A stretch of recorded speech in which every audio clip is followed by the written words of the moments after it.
Hello and welcome to the PC Gaming Vortex. Welcome back to our bonus episode covering the Dungeon Maker system. This is actually going to be full coverage on how to make your own dungeon. So once again, my name is Sicaro and I'm joined by Dark Relic and Xavier. They're off putting stuff down in the dungeon right now while I give a basic overview of how this works. So the way you get to this is you go to the Dungeon Maker system here, Dungeon Maker. This brings this up, and we had showed this in our previous episode going through Darkest Dungeon, where you can find based off of the map type and their ranking. You click on My Dungeons. You just create one. When you go to create one, you're actually going to, it's up here, Create Dungeons. You'll choose the map. So I can't do it when I'm in a dungeon, but when you hit that create, it's going to give you a list of map templates. You just choose which one you want to do. It gives you an overview map of it, and then it creates it after you give it a name. Once you've done that, you click Edit, and you will jump right into your dungeon. It's that easy. Up in the upper right hand corner there's a Dungeon Maker window. What this is very similar to the housing system, which I realize we haven't showed you guys yet, but what that does is it allows you to have control over access of your house. It also keeps track of how many items you can have in your house. We have 500 placed out of 2,000, which is what it starts with. But I have owner access to this. I'm the one that created this dungeon. But because we are doing it for the series, and I guess because I trust them, I made both Dark Relic and Xavier trustees. What that means is they can actually come in and change and edit things in this dungeon even if I'm not here. It's going to list it as one of their dungeons as well. So if you want to build this with a group of people or you want to build it with friends, this is the way to do it. So what that does is it allows you to put minds together and really come together with friends and build something fun. Of course, be careful. You don't want people messing with what you've worked hard on, so only do people you really trust. There are different levels of access. There's friend, there's visitor, etc., and they have different levels of control over the house, or the dungeon in this case. So what this is over here is this is the window that has all of the objects. So there's a placed window. When you first come in, there's a lot of stuff that's already placed. It's the general decor for whatever map you chose. So these benches, these tables, the unclimbable ladder right here and the barrel, etc., along with the dungeon entrance. And then there's the toolbox. These are all the things that you can place. And as you can see, there's a lot of stuff here. There's a lot of stuff here. And it even includes things that we have, like house items we can place in here also. It's not just limited to Dungeon Maker items. So it really gives you a large amount of control. The button to publish and unpublish is right here. And the challenge rating will change as we go, becoming higher as we make it more difficult.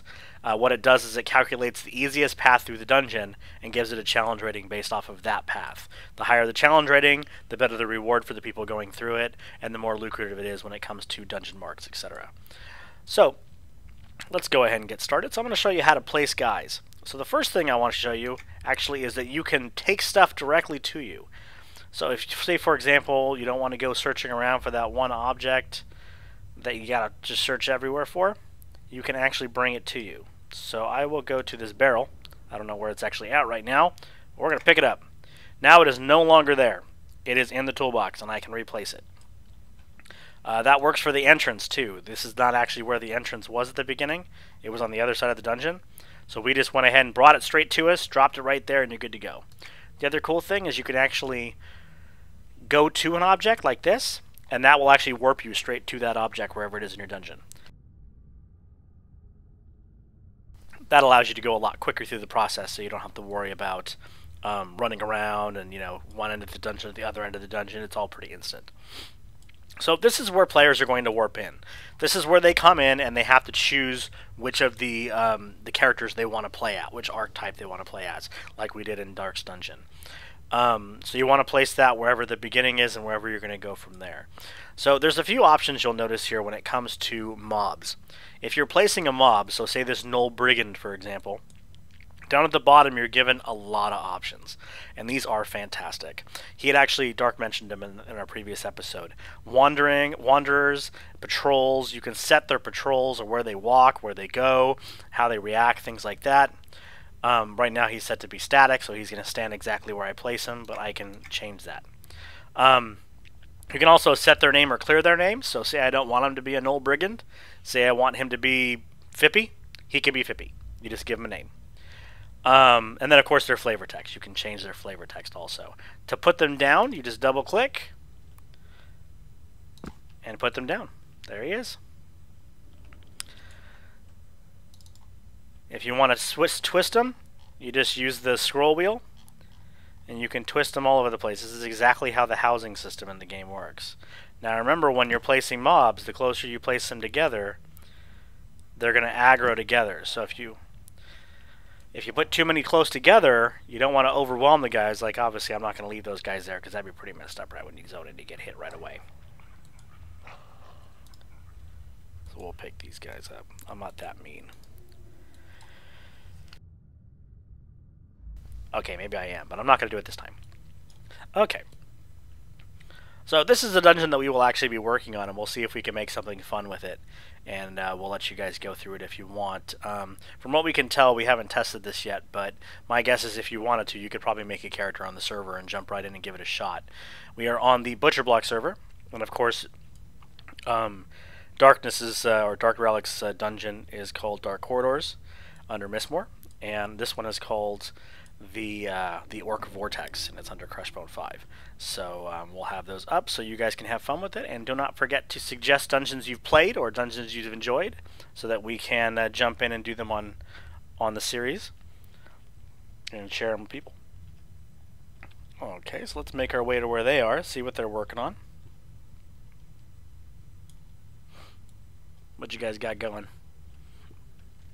Ooh, plants on the tables. You know, got a little party over here on the table. Nice. A little this, a little. Jim Bob and face roll. Oh, I like that guy. Jigga. Oh, wait a minute. Wait a minute. My secret lover is blonde. That is not my secret lover. That is the wrong model. Well, he's blonde under the helmet. Oh, jeez. He has blonde teeth. Oh, gosh. Undead dancer, huh? Oh, my gosh. Okay, fantastic. Oh, I see Jim Bob came to the party, too. That's awesome. You know, I wish you could actually see their text right now, too, or can you? Now it's a tiny dancer. Oh, God. Okay, I'm changing the...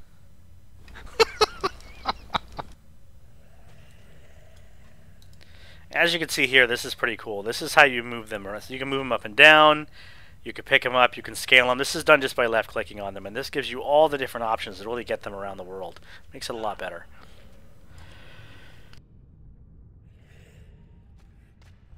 Okay, so one of the other things you'll notice is that the actual objects that are already in the world can be moved. So I can click on this, move it up and down, and I can move this around if I wanted to. It's not just limited to the stuff you place. You have full control over this dungeon, and you could do with it whatever you want to do with it, which is awesome. Oh, geez, tiny dancer. That's fantastic. Okay. Thanks, McGee. I love it. You guys are ridiculous.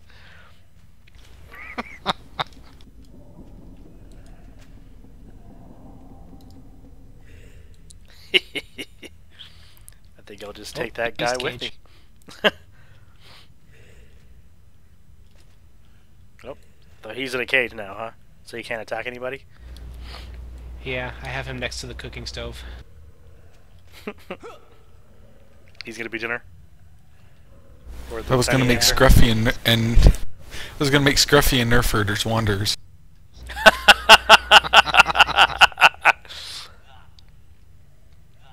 Nice. Well, if you notice behind the cage, I have the shackles on the wall with the it looks like, I don't know if those are human or elf bone or remains of somebody's arms. That was the previous dinner. Oh, jeez. You guys are horrible. I'm going to give them a tour of this specific map. So as you can see, there is a lot of room on these maps. I mean, you can... The sky's the limit. I mean, you can really build whatever you want in here, just like the housing system. Some of the things I've seen made and some of the things they were just telling me about in the dungeon system are just amazing. That they're really creative things that have been done. If you want to put the time into it and the effort into it, you can make something really awesome.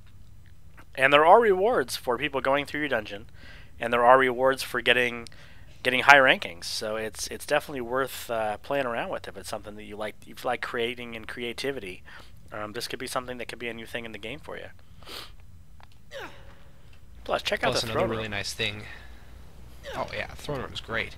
Another really nice thing also, if people run your dungeon, you don't even have to run dungeons really. I mean, you get marks for other people doing your dungeon for you. That's awesome. So you can actually get the currency just for making dungeons, which it should be that way. If you're contributing and creating and making good stuff that people want to run, then you should be rewarded in turn. I like that. Exactly, yeah. And there's, I mean, there's a lot of, it's a lot of appearance stuff for the most part, but there actually are quite a few things that you can buy with the dungeon marks that are worthwhile. I mean, the arrows, for example, that you can get are, I mean, aside from the ones that that require the drops from the raids, from like the level 90, the high end Velius raids, they're better than the player made stuff, than the common stuff. So it's definitely worthwhile. Ah, Jabba! Did someone just make Jabba a wanderer? Nope, I just stepped on his tail. Careful, I think Jabba likes Fey Wing Crunchies. Oh, jeez. Oh no, I think he ate my secret admirer. That might be young Jabba, because he's awfully active. Yeah, no doubt. Where is he going? Oh, if he's actually a wandering wanderer, then yeah, he'll go all over the place, and he'll try to go through walls sometimes, just because, it's Jabba. Just like the wandering mobs in most dungeons. Pretty much, yeah, and he does what he wants. I do what I want.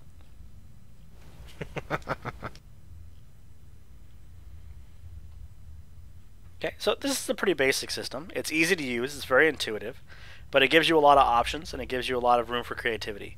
And I think that's the key. I think that the idea is that it wasn't supposed to be really tricky to use, and it wasn't supposed to be really complex. It just has to have the options and the canvas for you to make whatever you want to make, and so that you could put out whatever dungeon that you're hoping to make.